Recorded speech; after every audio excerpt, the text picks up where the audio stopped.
আজকাল supreme court এই মুহূর্তে গোটা দেশের সবথেকে বড় খবর 11 জন দোষীকে ফিরে যেতে হবে জেলে।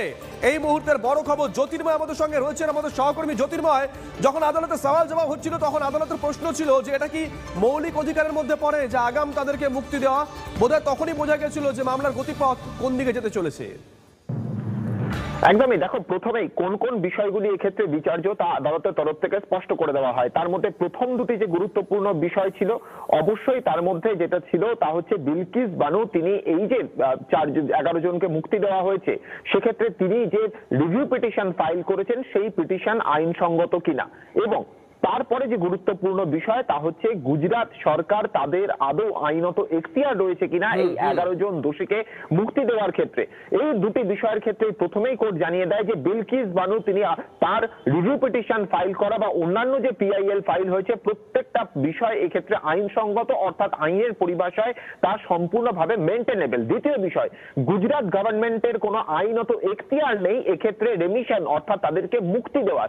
আর এক্ষেত্রে যখন এই আজকে জাজমেন্ট প্রোনাউন্স করা শুরু হয়, যখন জাজমেন্ট পড়তে শুরু করেন বিচারপতি নাগারাত্না, সেই সময় তিনি তার কোন দিকে এই জাজমেন্ট এগোচ্ছে তা তিনি স্পষ্ট করে দেন। তিনি বলেন যে কোনো দোষের ক্ষেত্রে যখন সাজা দেওয়া হয় সাজার মূল লক্ষ্য হচ্ছে মেডিসিনের মতো, অর্থাৎ তাকে যাতে শোধরানো যায় সেটাই লক্ষ্য। কিন্তু কিছু দোষ এমন রয়েছে, কিছু অপরাধ এমন রয়েছে যার মধ্যে ধর্ষণ অন্যতম, যে ক্ষেত্রে কোনোভাবেই সাজাপ্রাপ্তকে এক্ষেত্রে মুক্তি দেওয়া যায় না। আর ঠিক সেই ছবিটাই আমরা দেখতে পেলাম। গুজরাট গভর্নমেন্টের এখতিয়ার এক্ষেত্রে নেই, স্পষ্টভাবে জানিয়ে দেওয়া হলো 11 জন দোষীকে এবারে গুজরাট পুলিশের কাছে গিয়ে আত্মসমর্পণ করতে হবে, তাদেরকে ফের জেলে নিয়ে যাওয়া হবে। আর বিলকিস বানু তার সম্পূর্ণভাবে অধিকার রয়েছে, এবং এক্ষেত্রে যখন একজন মহিলা তার সম্মানের প্রশ্ন, সেক্ষেত্রে সেই বিষয়টির উপরে গুরুত্ব দিয়েছে আজকে সুপ্রিম কোর্ট। জ্যোতির্ময়, তাহলে কোন কোন মানদণ্ডের উপর ভিত্তি করে গুজরাট সরকার এই সিদ্ধান্ত নিয়েছিল তা নিয়ে কি প্রশ্ন উঠবে না? একদমই। দেখো, এবং সেই বিষয়টি কিন্তু রাজনৈতিক বিতর্কের প্রশ্ন। সেক্ষেত্রে সেই সময়তে গুজরাট গভর্নমেন্ট যে কথা বলেছিল তা হচ্ছে সেন্ট্রাল গভর্নমেন্টের তরফ থেকে একটি ঘোষণা করা হয়েছিল যে দেশের বিভিন্ন প্রান্তে জেলে যারা দীর্ঘদিন ধরে সাজাপ্রাপ্ত তাদেরকে এক্ষেত্রে ছাড়া হবে, এবং সংশ্লিষ্ট রাজ্য সরকার এক্ষেত্রে তারা সিদ্ধান্ত গ্রহণ করবে। একটা বিষয় মাথায় রাখতে হবে, বিলকিস বানুর ঘটনার হিয়ারিং হয়েছিল মহারাষ্ট্রে।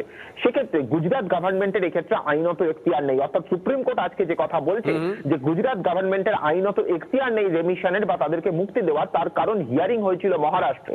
দ্বিতীয়ত যেটা গুরুত্বপূর্ণ বিষয়, সেন্ট্রাল গভর্নমেন্টের সেই সময় যে বিজ্ঞপ্তি জারি হয়েছিল দীর্ঘদিন ধরে যারা সাজাপ্রাপ্ত, রাজ্য সরকার বিচার বিশ্লেষণ করে তাদেরকে মুক্তি দেওয়ার সিদ্ধান্ত নিতে পারে।